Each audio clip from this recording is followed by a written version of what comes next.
Pemirsa, untuk mengetahui informasi terkini kita akan langsung mengikuti konferensi pers yang berlangsung di Mabes Polri Jakarta.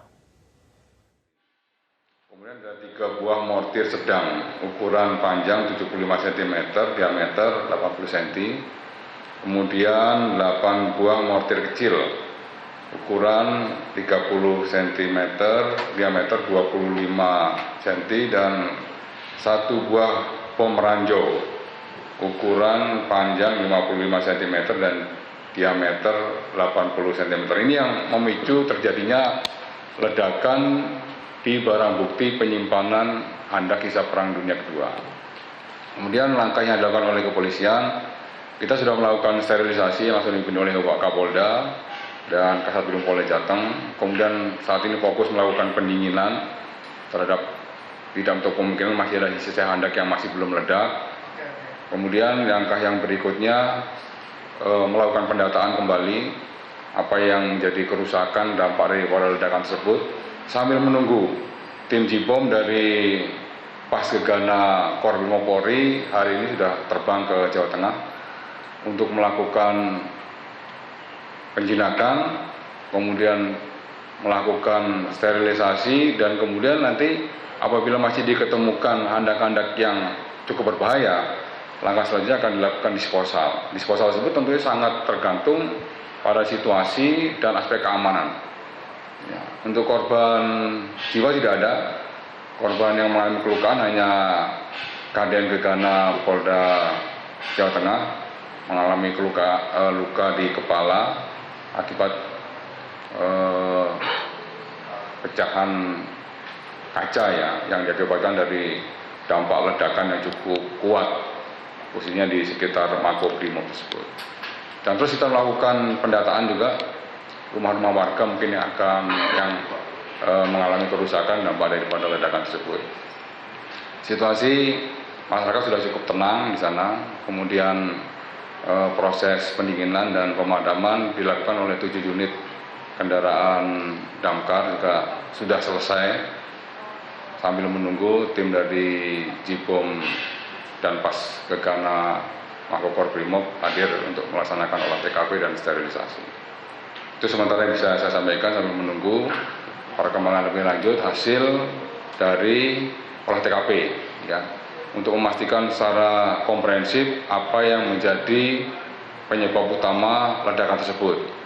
Ya, dugaan sementara informasi yang saya dapat memang bom-bom sisa peninggalan Perang Dunia Kedua itu adalah bom-bom yang cukup tua, kemudian memiliki tingkat yang sensitivitas cukup tinggi, bisa dipicu oleh udara yang panas, itu bisa menjadi salah satu pemicu terjadi ledakan.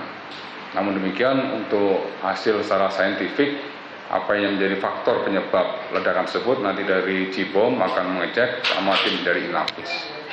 Begitu sementara yang bisa saya sampaikan, Pak. Lokasi gudang ini dengan rumah penduduk itu berapa jauhnya, Pak? Ya, kalau di Mako Brimob Polda Jateng itu memang arealnya berdekatan, kan tetap ada pagar, kemudian di samping-samping pagar itu rumah penduduk sama rumah anggota juga. Sebagian besar yang tinggal di samping-samping asrama Brimob itu juga sebagian besar adalah anggota Brimob, kemudian purnawirawan Brimob, termasuk masyarakat juga. Tadi ada beberapa video beredar itu yang perlihatkan kalau pecahan ledakan itu sampai ke rumah warga itu. Berarti sudah ada data soal kerusakannya atau belum? Kerusakan sementara yang terdata di sini kurang lebih ada sekitar ada 2 kendaraan roda 4, kemudian ada sekitar 11 rumah yang mengalami kerusakan karena ada kacanya pecah, kemudian ada genteng maupun plafonnya yang juga mengalami kerusakan. Ini masih kita datakan lagi. Kategori rusaknya parah atau sedang? Rusaknya tidak terlalu parah, hanya kaca-kaca aja yang mengalami kerusakan, tidak semuanya. Korban lukanya? Cuma satu. Dia dirawat di mana, Pak? Di rumah sakit setempat, ya. Rumah sakit, nanti saya bacakan rumah sakitnya dulu. Rumah sakit Banyumanik. Jadi rumah sakit yang berdekatan dengan Makobrimob Polda Jateng. Luka di kepala? Ya, luka di kepala. Parah atau sedang atau gimana, Pak, kategorinya? ringan lah. Ya. Kabarnya ada beberapa kali ledakan, ada total berapa ledakan Pak yang sudah diidentifikasi? Dugaan sementara kan 3 ya, ledakan kecil kemudian merembet ke ledakan besar. Seperti yang saya sampaikan tadi kan cukup banyak ya barang bukti dari sisa Perang Dunia Kedua yang diamankan atau disimpan di gudang barang bukti tersebut. Akan butuh waktu berapa lama Pak untuk melakukan identifikasi terkait penyebab ledakan dan lain sebagainya? Hari ini kalau misalnya tim sudah datang, sudah melaksanakan olah TKP bersama Inafis, akan diketahui secara cepat apa yang menjadi faktor penyebab utama ledakan tersebut. Gitu. Pak, ini artinya isi dari gudang tersebut meledak semua atau hanya masih ada sisa-sisa gitu Pak? Kita belum berani memastikan ya, menunggu tim dari Gegana Cipom Makobrimob untuk melaksanakan olah TKP ya. Kita masih menunggu dulu.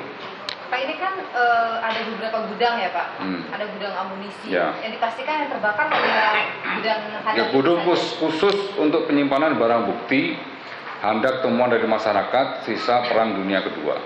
Tidak Itu merembet khusus. ke gudang. Enggak.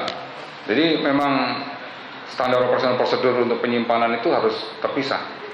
Ya, karena memiliki tingkat risiko yang berbeda-beda.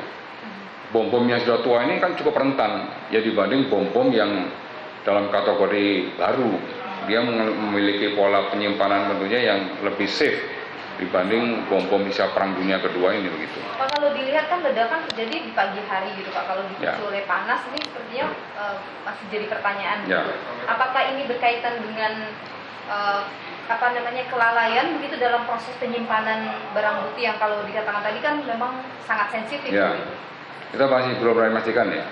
Masih menunggu tim olah TKP dari Makobrimob maupun dari Inafis. Makanya untuk memastikan apa yang menjadi penyebab utama yang memicu terjadinya ledakan terhadap berbagai macam jenis bom tadi yang sudah saya sebutkan itu cukup banyak juga dan